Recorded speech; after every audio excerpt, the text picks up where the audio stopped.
ॐ अखण्डानन्दसम्बोधो वन्दनाद्यस्य जायते गोविन्दं तमहं वन्दे चिदानन्दतनुं गुरुं शङ्करं शङ्कराचार्यं केशवं बादरायणं सूत्रभाष्यकृतौ वन्दे भगवन्तौ पुनः पुनः।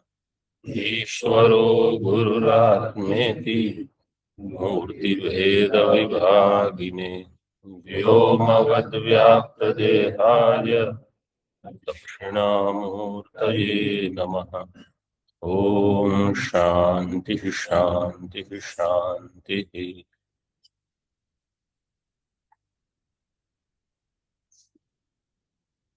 401 और 2 श्लोक हमने किए थे। पंचीकरण का प्रकरण चल रहा है। इसमें 401 के पूर्वार्ध में ततो व्योमादि भूतानाम, ये पृष्ठ क्रमांक 101, ततो व्योमादि भूतानाम भागाः पंच भवन्ति। ते का अर्थ क्या है? ते भागाः ते भागाः बहुवचन है। ते भागाः स्वस्वार्ध भागेन अन्येभ्यः प्राप्तम भाग चतुष्टयम संयोज्य। अन्वय लगभग ऐसा ही है। संयोज्य पिछली बार हम इस पर चर्चा कर रहे थे, तो सीधे इसमें ल्यप प्रत्यय नहीं होगा। ण्यत प्रत्यय करोगे तो 3 लिंग में होगा, और अगर ल्यप प्रत्यय करोगे तो अव्यय होगा। लेकिन यहां पहले आपको णिच करके फिर ल्यप करना होगा, तब संयोज्य बनेगा। और नहीं तो युज धातु से केवल ल्यप करोगे तो क्या बनेगा? युज्य। संयोज्य णिच करके ऐसे कर सकते हैं, णिच करके ल्यप करेंगे।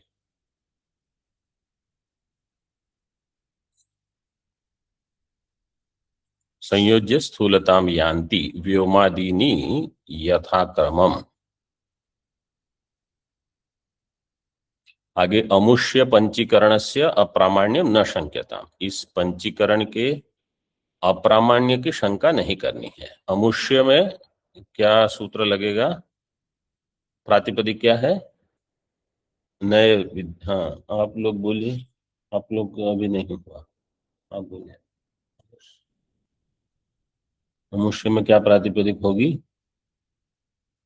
ऑनलाइन वाले अदस। हाँ, अदस। अदस की षष्ठी एक वचन।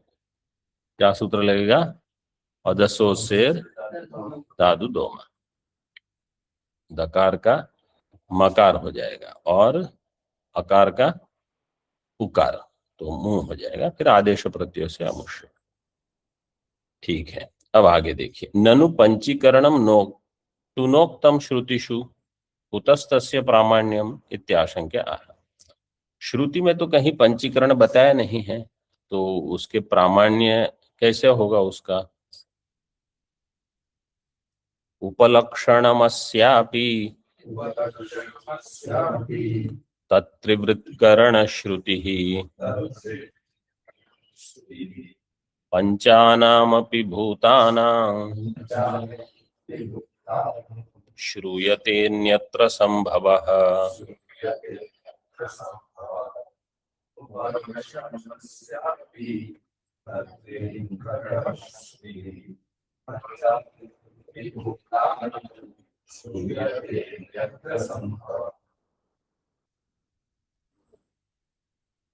अस्यापि उपलक्षणम तत्त्रिवृत्करण श्रुतिः अन्यत्र पंचानामपि भूतानां संभवः श्रूयते। संभव का अर्थ है उत्पत्ति। त्रिवृत्करण श्रुति उपलब्ध है। पंचीकरण का उपलक्षण हो जाएगा त्रिवृत्तकरण। मतलब त्रिवृत्तकरण को देखकर अथवा सुनकर पंचीकरण का बोध कराना है। जैसे काक को देखकर ग्रह का दर्शन कराते हैं, ऐसे ले सकते हो। अथवा दूसरी तरह से उपलक्षण का लक्षण क्या है? तद्बोधकत्वे सति इतरबोधकत्व। स्वग्राहकत्वे सति इतर ग्राहकत्व अथवा स्वबोधकत्व, वो दिया है टीका में। स्वबोधकत्वे सति श्वेतर बोधकत्व, अपना भी बोध कराएगा और अन्य का भी बोध करा देगा। तो त्रिवृत्तकरण केवल त्रिवृत्तकरण का बोध नहीं कराता, पंचीकरण का भी बोध कराता है। ऐसे ये एक लक्षण है। अथवा दूसरा भी दिया है टीका में। तो इसको देखकर आप पंचीकरण का प्रामाण्य सिद्ध कर सकते हो। ये यहाँ आवश्यक इसलिए है क्योंकि भामती मत में पंचीकरण को स्वीकार नहीं किया है। वो क्या कहते हैं? आकाश अपने आप में है, वायु अपने आप में है, बाकी तीन का त्रिवृत्तकरण है। पांच भूत तो वो भी मानते हैं, लेकिन ऐसे नहीं जैसे पंचीकरण में होता है। ऐसे तो भेद है मत में, तो इसके प्रामाण्य की शंका नहीं करनी है। टीका में देखिए, पंचीकरण में प्रातिपदिक क्या होगी? कैसे पंचीकरण शब्द बनेगा? पची विस्तार है। फिर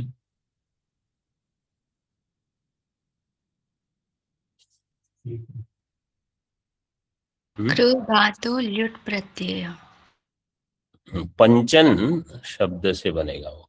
पंचन शब्द में वहां शब्द कल्पद्रुम में ऐसे दिया है, च्वी प्रत्यय लगा के कृ धातु में फिर टुकरी में ल्युट प्रत्यय करके पंचीकरणम बनाया है। क्योंकि च्वी का इकार रह जाएगा, पंचन का पंच और कर्ण शब्द अपने आप में बन के पंचीकरण बना। तत्त्रिवृत्तकरण श्रुतिरस्य पंचीकरणस्यापि उपलक्षणम बोधकम अस्ति। उपलक्षणम किम? ये पंचीकरण श्रुति का बोधक है त्रिवृत्तकरण श्रुति। अब कैसे वो बताते हैं। उपलक्षणम किम इत्युच्यते, उपलक्षण क्या है? स्वबोधकत्वे सति श्वेतर बोधकत्वम उपलक्षणत्वम, अपना भी बोध कराए, अन्य का भी बोध करा दे। यथावा कार्यान्वयित्वे सति अविद्यमानेपि व्यावर्तकत्व, ये भी एक लक्षण है उसका। कार्य अनन्वयित्वे सति, जिसका कार्य से अन्वय न हो, अविद्यमान होने पर भी वो व्यावर्तक है। यथा जैसे काकेभ्यो दधिरक्ष्यताम इत्यस्मिन् वाक्ये काक शब्दस्य स्वस्य बोधकस तथा श्वेतरस्य श्वान बिडालादीनामपि बोधकः। काक शब्द अपना भी बोधक है और श्वान बिडाल इनका भी बोधक है। तो काकेभ्यो दधिरक्ष्यताम का अर्थ क्या हो जाएगा? काक श्वान बिडालादिभ्यो दधिरक्षताम, इन सभी से दधि की रक्षा करनी। उपलक्षण का शब्द अर्थ पहले बता दिया। अब त्रिवृत्तकरण क्या है उसको बताते हैं। सेयम देवता ऐक्षत हंता हम इमास तिस्रो देवता अनेन जीवेन आत्मना अनुप्रविश्य नाम रूपे व्याकरवाणी इति। सेयम देवता ऐक्षत, देवता कौन है यहाँ? सत। सत। सदैव सौम्य इदम अगर आसित में जो सत है वो है। सा इयम देवता, कि देवता स्त्रीलिंग है। ऐक्षत, उसने ईक्षण किया। क्या ईक्षण किया? अंत अहम इमाः तिस्रो देवता अनेन जीवेन आत्मना अनुप्रविश्य। अनेन जीवेन का अर्थ है जीव रूपेण, जीव रूप से मैं इनमें प्रविष्ट हो जाऊं, इन तीनों में। वो तीन देवता है, तेज, अब, अन्न, अग्नि, जल, पृथ्वी, इनमें मैं प्रविष्ट हो जाऊं जीव रूपेण। और नाम रूपे व्याकरोत, नाम रूप से विस्तृत हो जाऊं, मतलब अनेक रूप को धारण कर लूं, जितने रूप उतने नाम। वहां दृष्टांत में फिर दिए हैं सूर्य, चंद्र, अग्नि, विद्युत, ऐसे मुख्य मुख्य बताते हैं, बाकी सब समझ लो आप। तो वो अपने आप में उनका विभाजन नहीं होगा, इसलिए क्या करना है,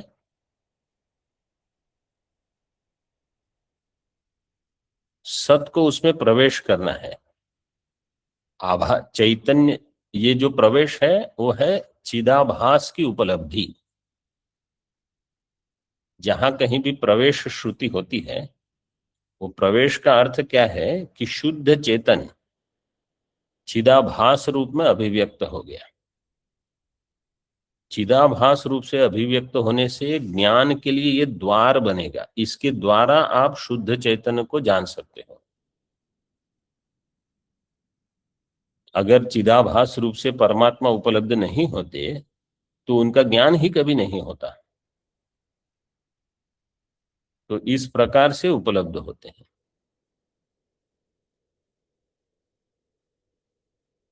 तो जीवेन मतलब चिदाभास रूपेण, अनुप्रविश्य मतलब उपलब्ध होकर, नाम रूपे व्याकरणानि। अब जो सत है वो चेतन रूप है, और अभी ये जो तीन महाभूत हैं, तेज, अब, अन्न, ये जड़ हैं। अहंत तो ऐसे ही अव्यय। अहम इमास तीसरो देवता अनेन जीवेन आत्मना। अहंत का अर्थ आप इदानीम ऐसे कर लो, तीन भूत हो गए, अब उनमें प्रवेश करना है ऐसे। तासाम, फिर आगे क्या हुआ, त्रिवृतम त्रिवृतम एकैकाम करवाणी इति सेयम देवता इमास तीसरो देवता अनेनैव जीवेन आत्मना अनुप्रविश्य नाम रूपे व्याकरोत। पहले उसने संकल्प किया, जीवेन आत्मना अनुप्रविश्य नाम रूपे व्याकरवाणी। अब जीवेन आत्मना अनुप्रविश्य नाम रूपे व्याकरोत, वास्तव में वो किया उसने।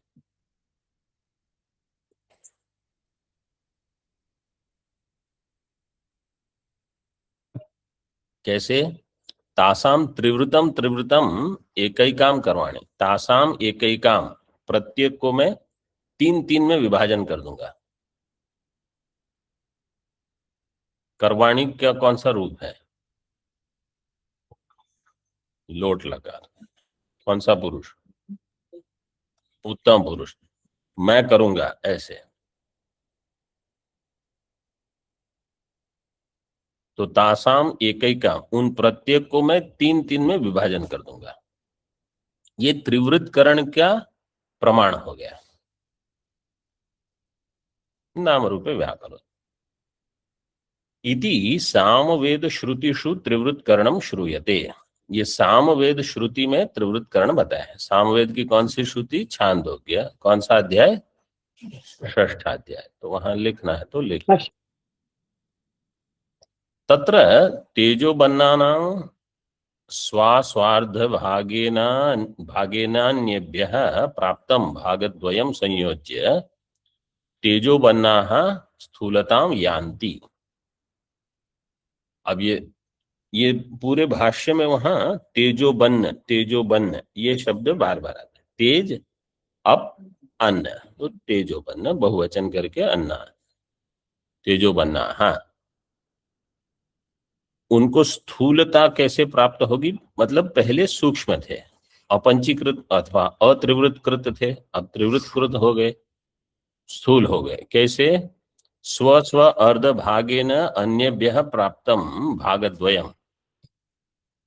अपना अर्धभाग और अन्य से प्राप्त भागद्वय, आधा जल का था उसको छोड़ के बाकी दो, एक चौथाई अग्नि के साथ, एक चौथाई जल, एक चौथाई पृथ्वी, आधा अग्नि।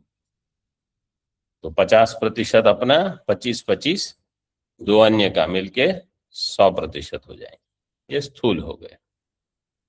देखिए यहां भी संयोज्य शब्द है, इसको भी ऐसे ही णिच करके लेप करेंगे। अन्यत्र, अभी अन्य श्रुति में क्या कहा है? कृष्ण यजुर्वेद श्रुतिषु तैत्तरीयोपनिषदि तस्माद् वा तस्माद् आत्मन आकाश संभूतः आकाशाद् वायुः वायोरग्निः अग्नेरापः अद्भ्यः पृथिवी इति पंच महाभूतोत्पत्ति रुक्ता। अन्य उपनिषद में 5 महाभूतों की उत्पत्ति कही गई है।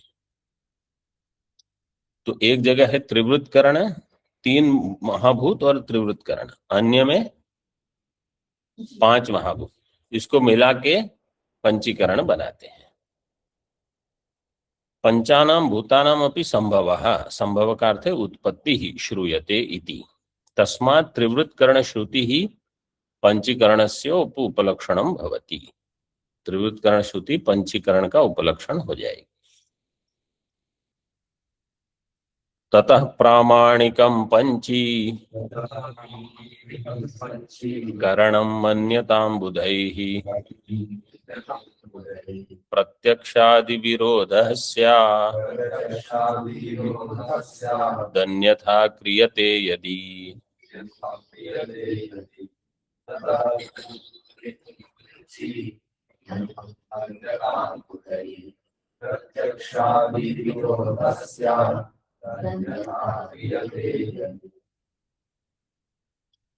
ततः बुधैः पंचीकरणं प्रामाणिकं मन्यताम् यदि अन्यथा क्रियते प्रत्यक्षादि विरोधः स्यात्। तथा का अर्थ है तस्मात्, इसलिए बुधैः, टीका में देखते रहिए, पदवाक्य प्रमाणज्ञ ही वेदांत वेदी भी, जो पद वाक्य प्रमाण जानते हैं, वेदांत की प्रक्रिया जानते हैं, उन्हें ये प्रश्न नहीं करना है कि पंचीकरण प्रामाणिक है कि नहीं। देखिए लेकिन ये सामान्य लोगों को ये प्रश्न भी नहीं होगा। उनके क्या प्रश्न होंगे? पंचीकरण प्रामाणिक है कि नहीं, ऐसे वो कहेंगे मेरा ये समस्या है, मेरी ये समस्या है, वो यहाँ क्यों है, ये वहां क्यों है, ऐसे ही सब उनके। ये उनको प्रश्न होगा जो केवल शास्त्र चिंतन में ही लगे रहते हैं अधिक। तो पंचीकरणम प्रामाणिकम मन्यताम श्रुतार्थापत्ति प्रमाण सिद्धम। श्रुतार्थापत्ति अथवा श्रुति अर्थापत्ति, देखो ये सामवेद छांदोग्य उपनिषद की श्रुति और अर्थापत्ति, ये दो को लेकर पंचीकरण हुआ। मतलब पंचीकरण की सिद्धि, पंचीकरण का प्रामाण्य कैसे सिद्ध कर दिया, उपलक्षण बताया, श्रुति का प्रमाण लिया और अर्थापत्ति। अर्थापत्ति कैसे कि अगर पंचीकरण नहीं होता तो अग्नि जल पृथ्वी में आकाश वायु का शब्द और स्पर्श गुण नहीं होता। आकाश वायु के शब्द स्पर्श गुण इनमें है, इसलिए वो भी मिले हुए हैं, इसलिए पंचीकरण हो गया। ये अर्थापत्ति हुई।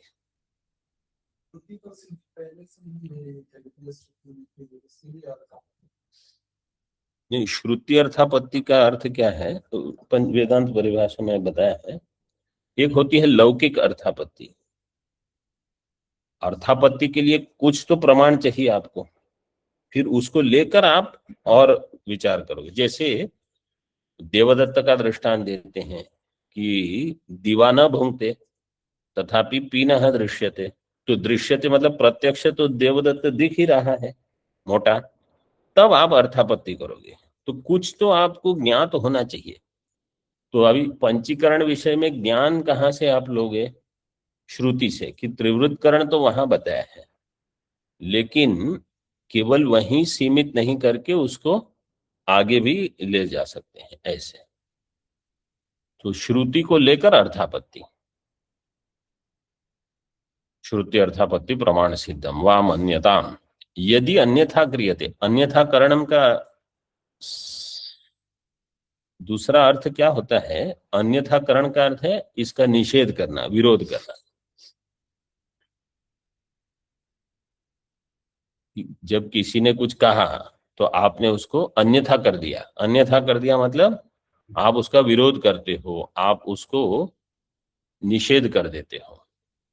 यहां कहते हैं कि यदि अन्यथा क्रियते, मतलब अगर आप इसका विरोध करोगे अथवा इसका निषेध कर दोगे,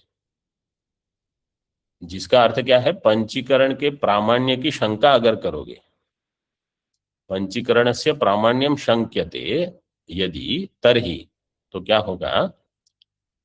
प्रत्यक्षादि विरोध, प्रत्यक्षादि भी ही प्रमाणैर विरोधस्य, प्रत्यक्षादि प्रमाण के द्वारा विरोध होगा। प्रत्यक्षादि प्रमाण जैसे अभी हमने बताया, वो आगे विचार करेंगे थोड़ा इस पर, कि जल में, अग्नि में आपको आकाश आदि के धर्म प्रत्यक्ष हैं, तो वो मिले हुए हैं, वो सिद्ध हो रहा है। फिर कोई प्रश्न करेगा, अच्छा ठीक है, तो पंचीकरण के बाद आकाश में कितने महाभूत हैं? 5। आकाश में 5 आ गए ना, आधा अपना और बाकी सब। वो देखा हमने ऊपर वो चित्र,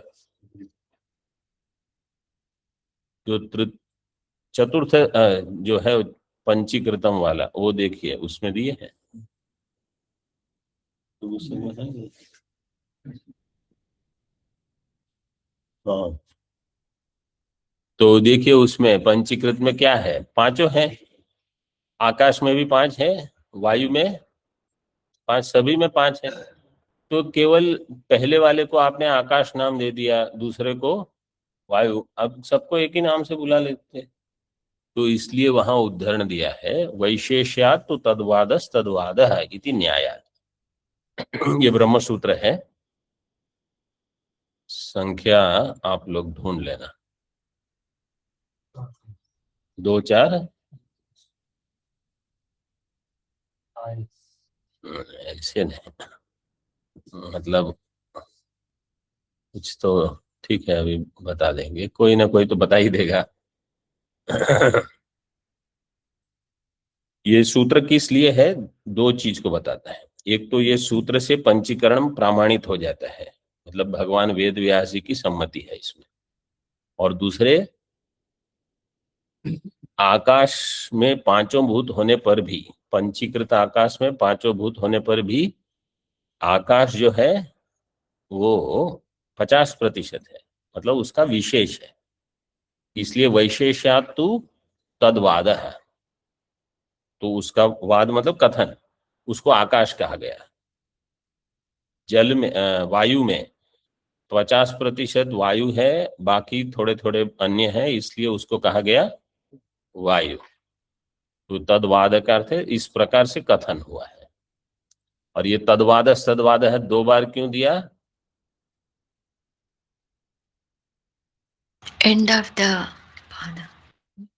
ये जो अध्याय में 4 पाद हैं, तो पाद का जो अंतिम सूत्र होगा तो उसमें 2 बार बताएंगे, तद्वाद तद्वाद ऐसे। ठीक है, मैं ही बता देता हूँ कौन सी। हाँ, 2 4 22 2 4 22 इति न्याय। आगे, कथम प्रत्यक्षादि प्रमाणैर विरोध स्यात्। अब कोई पूछता है कि समझो स्वीकार नहीं किया तो प्रत्यक्षादि प्रमाण से विरोध कैसे होगा? इति उच्यते, आकाशादि पंच महाभूतानि स्थूल रूपेण अनुभूयन्ते, तेषां पूर्व पूर्वस्य गुणा उत्तरोत्तर भूतेषु दृश्यन्ते। आकाशादि पंच महाभूत स्थूल रूप से अनुभूत होते हैं, उसमें पूर्व पूर्व के गुण उत्तर उत्तर भूत में दिखते हैं। तथा च आकाशवायुर्धर्मस्तु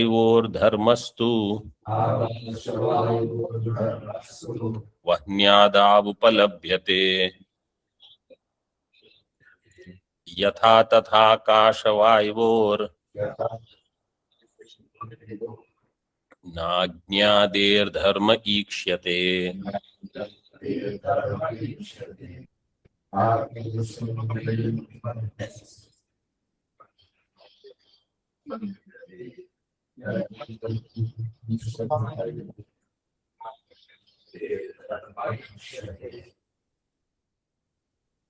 पूर्वार्ध में आकाश वायुओर है, उत्तरार्ध में आकाश वायुओर है।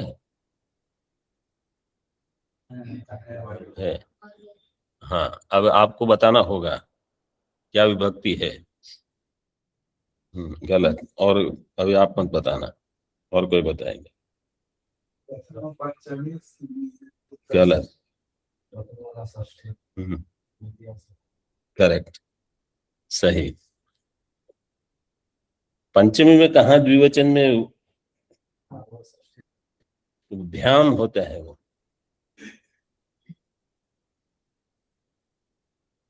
अब निर्णय कैसे हुआ पहले षष्ठी बाद में सप्तमी? पहले सप्तमी क्यों नहीं, कि ऐसे ही बोल दिए? हाँ बताइए। ठीक है, मैं अर्थ बताऊंगा तो स्पष्ट हो जाएगा। इतना तो पहले लेकिन ध्यान में रखिए, पूर्वार्ध में जो आकाश वायुओर है वो षष्ठी द्विवचन है, उत्तरार्ध में जो आकाश वायुओर है वो सप्तमी द्विवचन है। ऐसे मतलब पंक्ति लगाने के लिए ये सब बहुत आवश्यक है, नहीं तो आप अर्थ क्या करोगे। आकाश और वायु का जो धर्म है, आकाश का धर्म क्या है? अपंचीकृत आकाश का धर्म है शब्द, वायु का स्पर्श। शब्द और स्पर्श वन्यादौ उपलभ्यते। आकाश वायुओ हो धर्म, आकाश और वायु के जो धर्म है वो वन्य आदि में, आदि पद से जल पृथ्वी, वन्यादौ, इन दोनों में भी, मतलब इन तीनों में उपलभ्यते। यथा जैसे है इस प्रकार से। तथा आकाश वायुओर अज्ञादेर धर्म न ईक्ष्यते, न है वहां, न है। आकाश वायु में अग्नि का धर्म नहीं दिखता।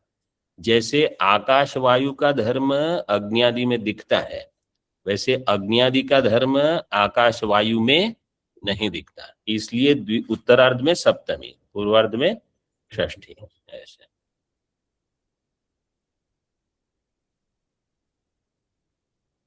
ये भी एक मतलब बुद्धि को सतर्क रखता है। ये सारे जो विचार होते हैं ना, मूल क्या है कि जिनकी बुद्धि सतर्क रहेगी उनकी बुद्धि जैसे ही अनात्मा का चिंतन आरंभ करेगी, वो बुद्धि तुरंत सतर्क होके बोले यहाँ अनात्मा नहीं, आत्मा दर्शन करना है। तो सतर्क बुद्धि से ये लाभ होता है। जैसे ही बुद्धि फिसलना शुरू होगी आप उसको रोक सकते हो। तो विवेक चूड़ामणि में एक श्लोक है कि लक्ष्यच्युतम चेद यदि चित्तम ईषद बहिर्मुखम सन्निपते ततस्ततः प्रमादतः प्रच्युत केलिकंदुकः सोपान पंक्तौ पतितो यथा तथा। 326। लक्ष्य अगर च्युत हो गया, जैसे बालक केली कंदुक खेलता है तो ऐसे उछालता है उछालता है। मैं तो ये जो यहाँ जो सीढ़ियां है ना, तो आपके वहां भी हुआ है वो, यही ऊपर अगर कोई खेल रहा है और एक बार गेंद हाथ से छूट गई तो सीधी नीचे मिलेगी। इसमें भी उदाहरण में तो दिया होगा, कहीं आया ही था चित्त प्रसाद में इधर उधर। तो सतर्क बुद्धि, मुख्य यहाँ विषय क्या है कि बुद्धि में सतर्कता हो, तो जैसे ही कहीं कुछ अनात्म चिंतन अथवा कोई इधर उधर की बात शुरू करेंगे, बोले इनको छोड़ो, कहाँ ये चिंतन करने की क्या आवश्यकता है। जो सतर्क होगा। एक महात्मा से हमने मतलब वो बताते थे किसी को, हमने उनसे सुना, कोई उनके पास गए उत्तरकाशी में, उनको कहा हमको प्रश्न है। बोले ठीक है पूछिए, हम बताएंगे, अगर जानते हैं तो बताएंगे। तो शुरू किए, 45 मिनट तक प्रश्न चला।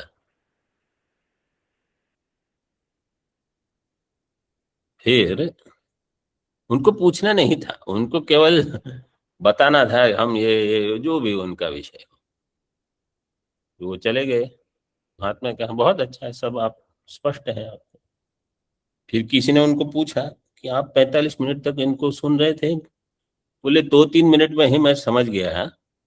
फिर मैं केवल श्रोत्रस्य श्रोत्रम मनसो मनोयत वाचो ह वाचम, इनकी वाणी के पीछे जो है आत्मा, और मेरे श्रवण के पीछे श्रोत्र से श्रोतम, मैं उसी का चिंतन कर रहा था, मैं कुछ नहीं सुन रहा था।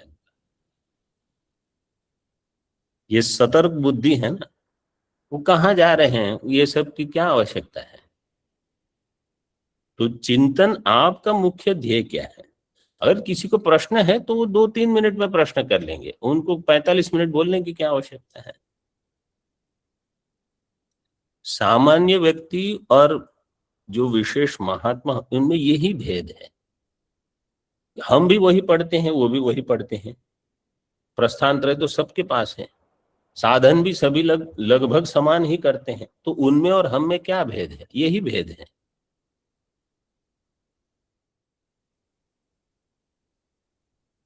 तो आकाश वायु के धर्म अग्नि आदि में उपलब्ध हैं, अग्नि आदि के धर्म आकाश वायु में उपलब्ध नहीं है। आगे श्लोक देखिए, ततो प्रामाणिकमिति न किंचिदपि चिंत्यताम् आंश व्याप्तिश्च खव्याप्तिर् विद्यते पावकादिषु।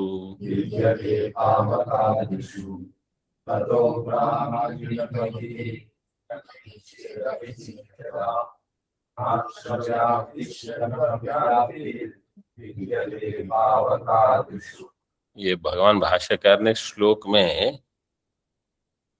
देखो कैसे उन्होंने लिखा है, ततो अप्रामाणिकम इति न किंचित अपि चिंत्यता। ये तो वाक्य ऊपर के साथ पूरा हो गया, इसलिए इसका अप्रामाणिकत्व, ऐसी चिंता नहीं, ऐसा विचार नहीं करना है, ऐसा चिंतन नहीं करना है।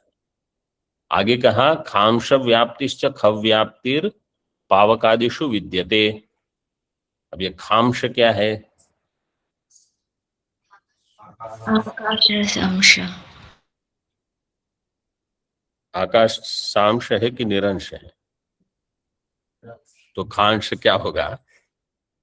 सरल है, कुछ कठिन नहीं है। पूर्व में कहा आकाश वायु हो धर्म वन्यादि वन्यादौ उपलभ्यते, ठीक है। अभी कहते हैं खांश व्याप्ति खव व्याप्तिर पावकादिषु विद्यते, तो वन्नी के बदले शब्द दे दिया पावक, आकाश के बदले शब्द दे दिया ख, ख, वायु के बदले क्या शब्द होगा? खांश, क्योंकि वो वायु क्या है? आकाश का कार्य है, इसलिए उसको खांश कह दिया।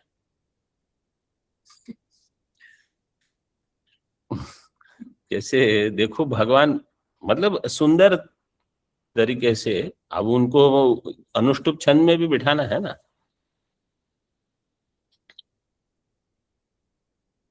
वायु की और आकाश की अग्नि आदि में व्याप्ति मिलती है, मतलब ये दोनों आकाश और वायु अग्नि आदि को व्याप्त करके रहते हैं, ये बता दिया। इसलिए ये पंचीकरण की सिद्धि कर रहे हैं इस प्रकार के विचार से। टीका में देखिए, यथा आकाश वायुओर धर्मो वन्यादौ वन्नी जल पृथ्वीषु तु उपलभ्यते।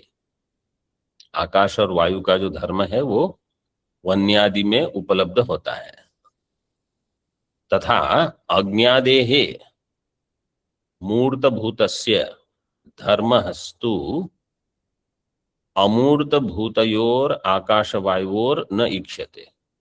अमूर्त भूत में आकाश वायु में अग्नि आदि का धर्म दिखता है कि नहीं दिखता? नहीं दिखता। न इक्ष्यते। मूर्त अमूर्त केवल, क्योंकि यहाँ श्लोक में इस प्रकार से विभाजन दिखाया है, आकाश वायु अलग, बाकी तीन अलग, इसलिए तुमको ये भी हेतु दे सकता है कि वहां केवल त्रिवृत्करण क्यों कहा। अगर 5 महाभूत आप भी मानते हो, अन्य उपनिषद में भी है, तो वहां केवल 3 ही क्यों कहे? तो क्या हेतु दोगे?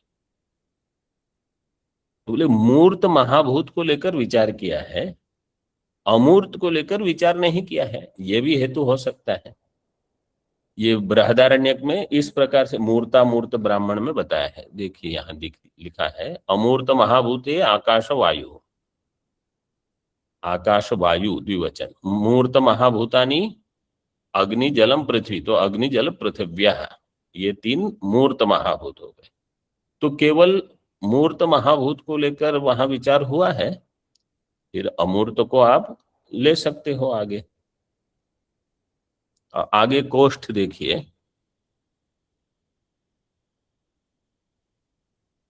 अपंचीकृत आकाश का धर्म है शब्द, वायु का स्पर्श, अग्नि का, जल का रस, पृथ्वी का गंध।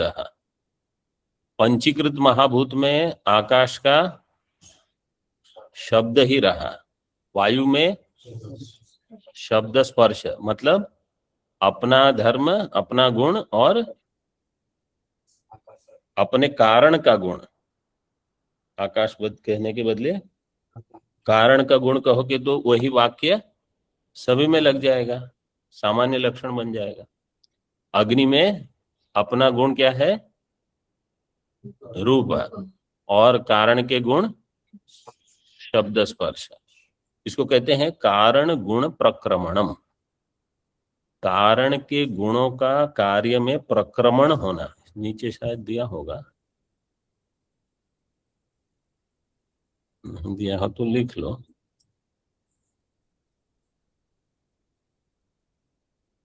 कारण गुण प्रक्रमण, कारण के गुण का कार्य में प्रक्रमण होता है। जैसे माता पिता से कुछ कुछ गुण आते हैं संतानों में, हाँ हाँ, क्रोमोजोम्स। जल में शब्द स्पर्श रूप रसः, और पृथ्वी में 5। ठीक है, टीका में देखिए, ततः किंचिदपि अप्रामाणिकम इति न चिंत्यता, इसलिए कुछ अप्रामाणिक है ऐसा चिंतन नहीं करना है।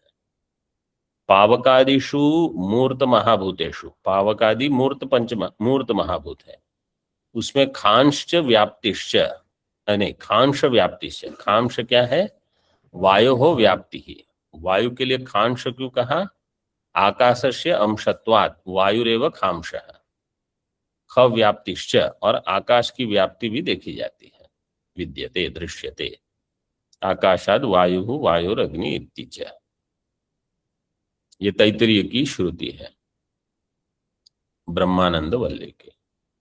आगे, तेनोपलभ्यते शब्दः कारणस्यातिरेकतः तथा नभस्वतो धर्मो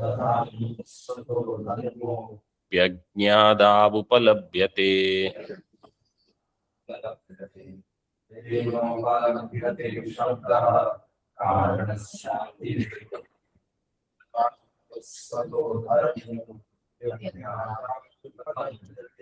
न तथा विद्यते व्याप्तिर् वह्न्यादेः खन्नभस्वतोः सूक्ष्मत्वादंशकव्याप्तेस् तद्धर्मो नोपलभ्यते।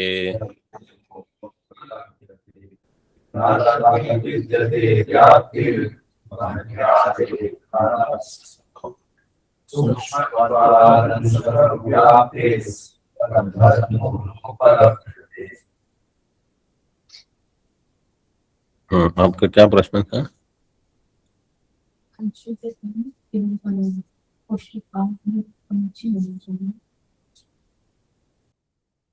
कोष्ठक 8 कि 9?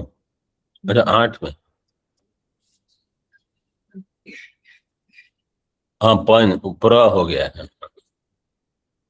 तो कोष्ठ 8 जो है पृष्ठ क्रमांक 101 में, वही ना? हाँ, प्रंचीकरण लिखा है, प्रंची नहीं, पंचीकरण होना चाहिए ऊपर कोष्ठक 8 में व। ठीक है, अभी और एक प्रश्न आ रहा है, आप लोगों को थोड़े सतर्क हो जाइए। तेन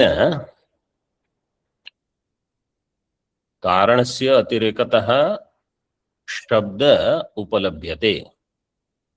कारण का अतिरेक मतलब जो प्रक्रमण होता है कारण के गुण का, उसके कारण शब्द सभी में उपलब्ध है। तथा नभस्वतो धर्मो अपि अज्ञादा उपलभ्यते। तो अज्ञादा उपलभ्यते, ये दोनों पूर्वार्ध उत्तरार्ध दोनों में जुड़ेगा। कारणस्य अतिरेकतः शब्द अज्ञादा उपलभ्यते, एक। दूसरा, तथा नभस्वतो धर्मो अपि अज्ञादा उपलभ्यते। तो नभस्वत का अर्थ क्या होगा? हाँ, ऑनलाइन वाले वायु। क्यों? क्योंकि शब्द है सभी में उपलब्ध है, वो आकाश का गुण है। और कहाँ उपलब्ध है? अग्नियादव। तो आकाश छोड़ दिया, अग्नि आदि छोड़ दिए, तो क्या रह गया?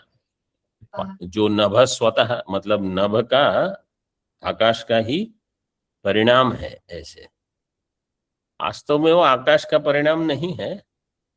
आकाशाभावापन्न ब्रह्म से वायु की उत्पत्ति मानते हैं, लेकिन शब्द व्यवहार के लिए ऐसे ही कह दिया, आकाश से वायु की उत्पत्ति। ऐसे न तथा विद्यते व्याप्तिर व्यन्यादेह ख नभस्वतो हो। देखो यहां भी ख से आकाश, नभस्वतः से वायु, ख नभस्वतो हो वन्यादेहे व्याप्तिर न विद्यते। ये षष्ठी है कि सप्तमी है कि पंचमी है? ख नभस्वतो हो सप्तमी। और वन्यादेह, वन्यादेहे व्याप्ति ही ख नभस्वतो हो न विद्यते। बन्यादेह षष्ठी। वन्यादेह षष्ठी है, तो ख नभस्वतो हो सप्तमी। मतलब बहुत सरल चीज है, लेकिन विचार के बिना नहीं पकड़ता है। तो अग्नि आदि की व्याप्ति ख नभ में नहीं है, और ख नभस्वत में, और ख नभस्वत की व्याप्ति वन्यादि में है। वो 407 में बता दिया। सूक्ष्मत्वाद अंशक व्याप्ते तद्धर्मो नोपलभ्यते। अब 408 में कुछ और बताते हैं, क्या है? पहले मैं हम प्रश्न करेंगे तो समझ में आएगा। देखिए वो कोष्ठ को देखिए, ऊपर जो है वो यही आकाश में, पंचीकृत आकाश में गुण क्या है? शब्द। और वायु में शब्द स्पर्श है। अभी आकाश जो है पंचीकृत है, उसमें कितने महाभूत हैं? 5 महाभूत हैं। 5 महाभूत हैं, तो पांचों के धर्म पंचीकृत आकाश में दिखने चाहिए।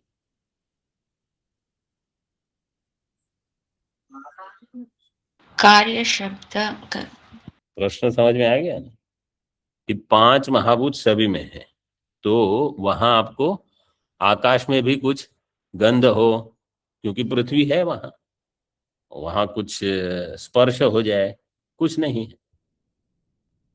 तो आकाश का जो गुण है वो तो सभी में आ गया, लेकिन अन्य के जो गुण है कार्य के, वो कारण आदि में नहीं दिखते। इसलिए ये अभी पंक्ति जो दी है, सूक्ष्मत्वाद अंशक व्याप्ते तद्धर्मो नोपलभ्यते। कार्य का धर्म कारण में न उपलभ्यते। क्यों? कारण सूक्ष्म है इसलिए। उसका विस्तार देखिए, वो जो एक पूरा, वो जो 3 पंक्तियां हैं टीका के बाद वाली, उसमें वो समझाया है। पहले एक पंक्ति देख लेते हैं। तेन कारणस्य अतिरेकतः आधिक्येन तस्य आकाशस्य गुणः शब्दो वायु अग्नि आदौ च उपलभ्यते। शब्द जो कि आकाश का गुण है वो वायु अग्नि सभी में उपलब्ध होता है। तथा अग्न्यादौ मूर्तभूतेषु नभस्वतः वायोर्धर्मोऽपि स्पर्श गुण उपलभ्यते। अग्नि आदि में मूर्तभूत नभस्वतः वायु का धर्म उपलब्ध होता है। तथा इसी प्रकार वन्यादेर मूर्तभूतानां व्याप्ति ही ख नभस्वतो हो अमूर्तभूतयो हो न विद्यते। अमूर्तभूतयो हो, अमूर्तभूत में सप्तमी। जिनको ये षष्ठी सप्तमी इतना तुरंत नहीं समझ, वो लिख ले एक बार, नहीं तो जब स्वतंत्र होकर फिर पढ़ोगे तो फिर समझ में नहीं आएगा। और साधारणतः क्या होता है, जब समझ में नहीं आता तो ऐसे नहीं कि जाके किसी को पूछे अगर कोई उपलब्ध है तो, वो पुस्तक बंद करके अन्य कुछ करेंगे फिर। इसलिए लिखना आवश्यक है, चाहे वहीं लिखो चाहे नोटबुक में कहीं भी, लेकिन भान उसका ज्ञान होना चाहिए। नहीं तो अच्छी तरह से समझ लो कि कभी भी कोई भी पूछे अथवा हम भी पढ़ें तो उसका ज्ञान हो, इतनी समझ दृढ़ हो जाए। अंशक व्याप्ते है कार्यस्य सूक्ष्मत्वात् अल्पत्वात्। अंशक जो है कार्य, उसकी व्याप्ति अल्प है, इसलिए उसका धर्म कारण में नहीं दिखता। कारण का धर्म कार्य में उपलब्ध है, कार्य का धर्म कारण में नहीं। अब उसको स्पष्ट करते हैं अगली 3 पंक्ति में। आकाशादीनाम पूर्व पूर्वस्य उत्तरोत्तरम प्रति कारणत्वेन। आकाश आदि जो पूर्व है उनका उत्तर उत्तर के प्रति क्या है? कारणत्वम। कारणत्वेन स्व स्व कार्य अपेक्षया व्यापकत्वात्। अपने कार्य की अपेक्षा वो व्यापक है। व्यापकत्वात् कार्यांश मिलितत्वे अपि न कार्यगत गुणाश्रयतया अपि अभिव्यक्ति है। कार्यांश के साथ मिलन होने पर भी कार्यगत गुण वहां नहीं दिखते। जो कार्यगत गुण है वो कार्य में आश्रित है, द्रव्य में। तो द्रव्य वहां मिला हुआ है आकाश के साथ, तो वहां मिलने चाहिए, लेकिन अभिव्यक्ति ही न, किंतु स्व गुण आश्रयतया एवं। जो आकाश आदि पूर्व है वो केवल अपने गुण के आश्रय करके ही है। उनके जो कार्य है उसमें कारण के गुण आ जाते हैं।